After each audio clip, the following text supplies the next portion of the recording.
Hello and welcome to my channel. If you'd like to come to my live Sunday night meetings or have a private session with me, you can subscribe via my website.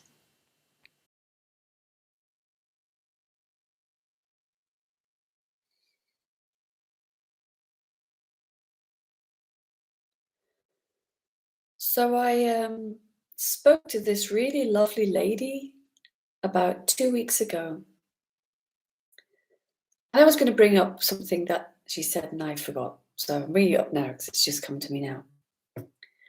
And she said, I think she was querying it, or was she making a statement? I don't quite remember how she was saying it, but she was told by a speaker that women find it harder to be enlightened because of their attachment to their children. So let's explore that, shall we? First of all, fathers are just as attached to their children. Fathers have worry, joys, fulfillment, pain, sadness, the whole gamut of stuff that revolves around being a parent is the same for men as it is for women. Maybe different, but no less potent. So let's scrap that idea that,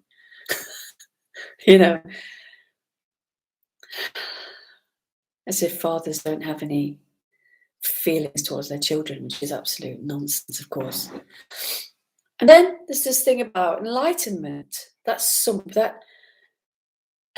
there is such a thing as enlightenment, and that it's only achieved by the very few, especially the male of the species. Well, all there is life, right? All there is life, right here, right now. And life is not choosy about gender, race, color, species even, because my cat is life. Life is here. It's not in another body. Other bodies are life forms, but the only life is here, where I am, or for you, where you are. Life is not dependent on this life form or any life forms. There's only life as this sense of, well, I can't really put it into words because no word does what is justice, just the pure sense of life, that ineffable quality which goes beyond the forms of life. All forms of life are temporary, as this sense of life which is here now does not change. It never disappears.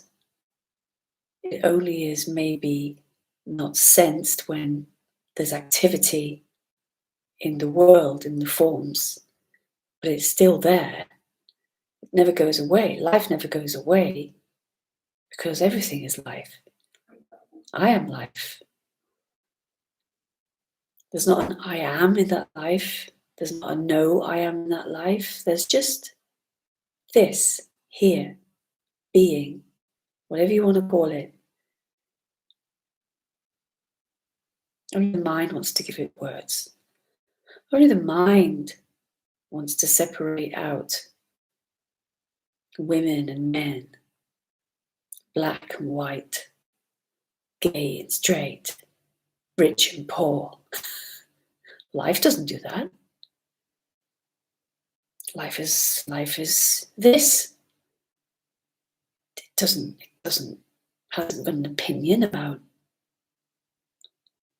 the body, hasn't got an opinion about the behavior, the feelings, the thoughts, doesn't have an opinion. It's not a brain. It just is. Beyond all that.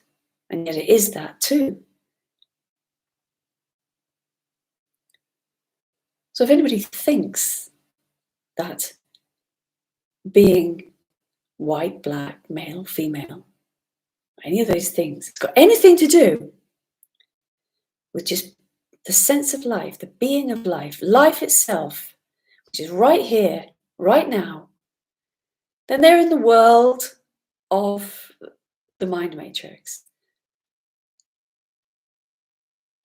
People believe this shit, you know, this is bullshit. People believe this shit. As if it has some truth in it.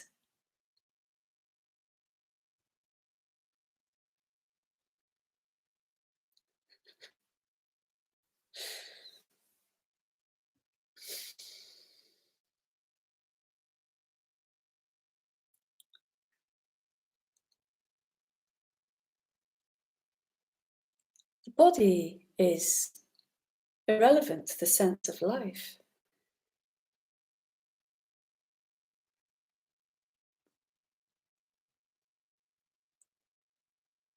When we go to sleep at night, you know, especially deep dreamless sleep where there's just no body, it doesn't matter then, does it? It's not a thing. The body changes all the time. The body's temporary. I mean, I know that because, you know, year after year it gets older. It doesn't stay the same.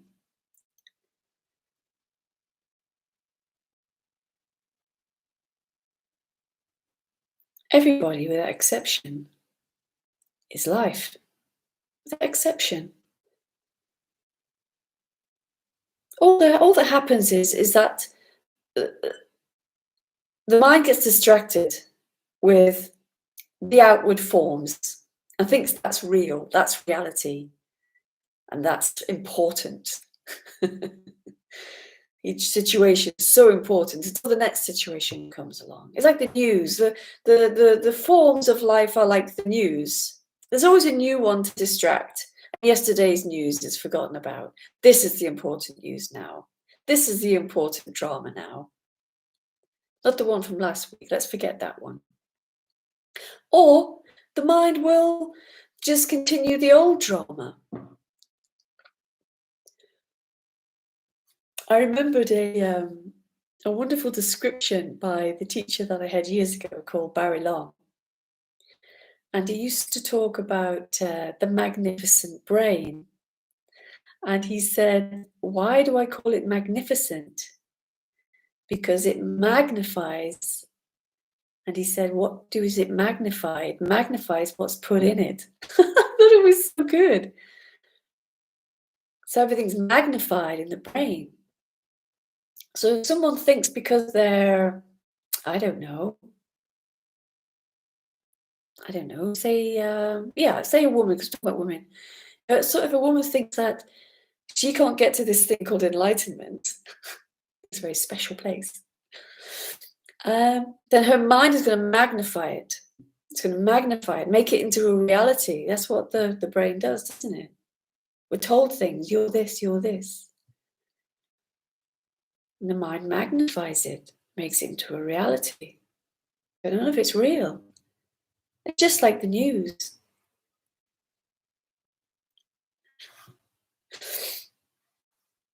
People think the news is real.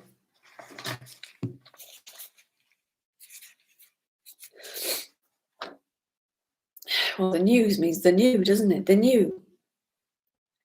We're distracted by the new, as if it's the real. We just go into it, and that's fine. But if we get too attached to all these forms and these things, and these stories, which are also forms, then it's just going to bring unhappiness in the end, doesn't it?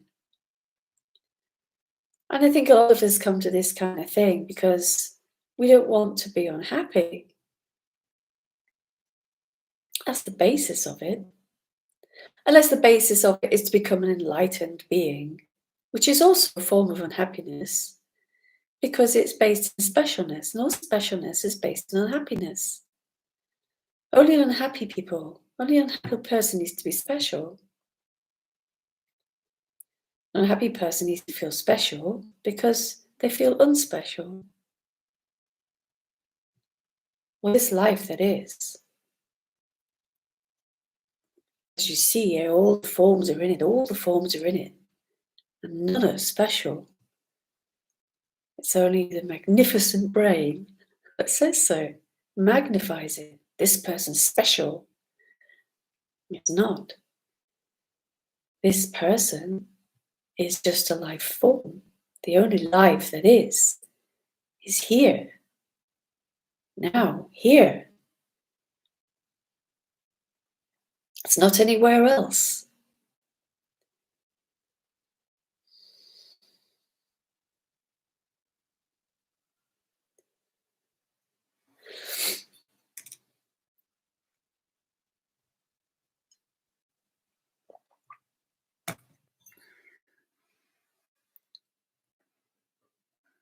Doesn't mean we can't love other life forms and love the life in them, you know.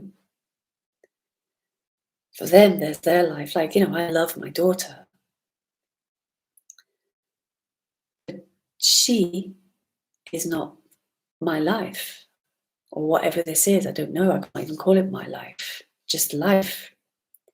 She's a life form. She's like an external reflection of love in a way.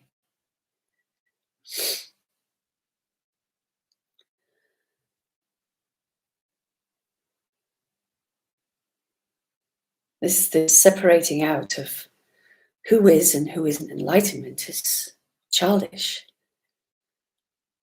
It's childlike behavior presented as enlightenment. Ah, dear. As knowing, as if anybody knows anything about another life form. I don't know anything about any other life form. Nothing. And I don't want to know. I don't want to judge. I don't want to guess of what another person is, another human being is. I don't want to guess. Because that would just be a projection of my own judgment. That's ignorance. It's ignorance because it's ignoring the fact that I just don't know. So I pretend to know. I pretend that I know what another human being is, when really, in truth, I don't know or need to know. I don't need to pretend to know if someone is enlightened or not, because I don't even know what they are to begin with. Never mind, you know, what ladder of the godly, what rung of the godly ladder they're on.